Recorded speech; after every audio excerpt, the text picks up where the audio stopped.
هذا اللي تشوفوه تعليق لشخص علقه عندي في الفيديو اللي نزلته بخصوص الشمال والجنوب، واللي كان عبارة عن مزح كعادتي في تعليقي على بعض الأمور.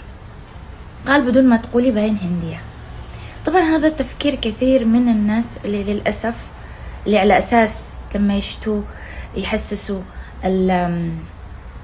الجنوبيين انهم اقل منهم، يقول لهم انتو بالاخير هنود ولا حبوش ولا صومال.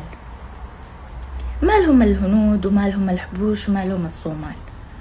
هذا الشيء حقيقي. في كثير من ابناء محافظة عدن تعود اصولهم للهند والحبشة والصومال، وان دل على شيء دل على ان عدن كانت قبلة للناس من كل الالوان والطوائف والجنسيات. أنا عن نفسي للأسف بيور، أمي من لحق وأبي من المحويد، يا ريت ما يعرق والله العظيم حبشي ولا هندي ولا صومالي. على الأقل بجلس أدور لي مخترق لي من دي البلاد الذي بمش معانا منه إلا الهنجمة الكذابة، ما فيش معانا منه إلا الهنجمة والعشاء زبادي.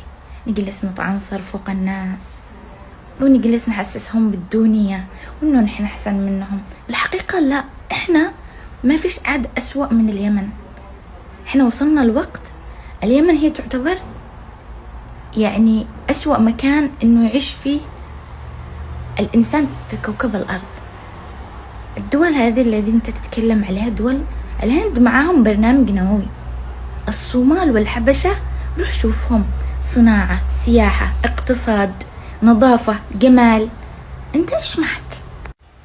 الشعوب اللي انت تحسس الناس انك متميز عنها بالتاريخ فقط. اليوم ما حد عاد يتكلم عن ده الشيء. الناس الان يتكلموا عن علم، يتكلموا عن تقنيات. احنا نتكلم في ماء وكهرباء وراتب. تخيل،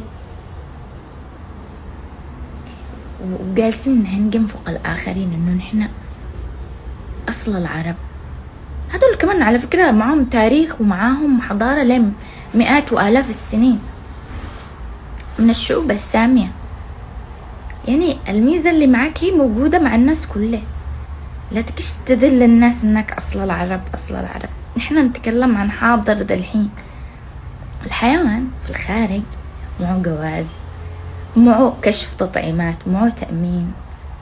احنا ما نقدرش نمشي من محافظة لمحافظة. انت ما تقدرش تكتب منشور يمكن تنحبس وعليك تكلم. ربنا سبحانه وتعالى قال وجعلناكم شعوبا وقبائل لتعارفوا ان اكرمكم عند الله اتقاكم. يعني حتى الدين الذي جالسين تتغنوا فيه اكثر شعب عنصري طبقي، واكثر شعب ما يطبقش من الدين الا الذي يشتي هو احنا. يعني حتى الدين ما فلحنا بوش، لا دنيا ولا آخرة. معك 5 مدري 4 حكومات، ولا واحدة من هذه الحكومات خلتنا نعيش مثل العالم والناس وفعلت لنا قيمة. وجالسين تهنجموا في السوشيال ميديا، هذا هندي، هذا صومالي، هذا خادم، هذا حبشي، هذا مش قبيلي، هذا مش سيد، هذا عيب. استوى قسما بالله انه الواحد قدو يخزق يقول يمني من تحت راس هذه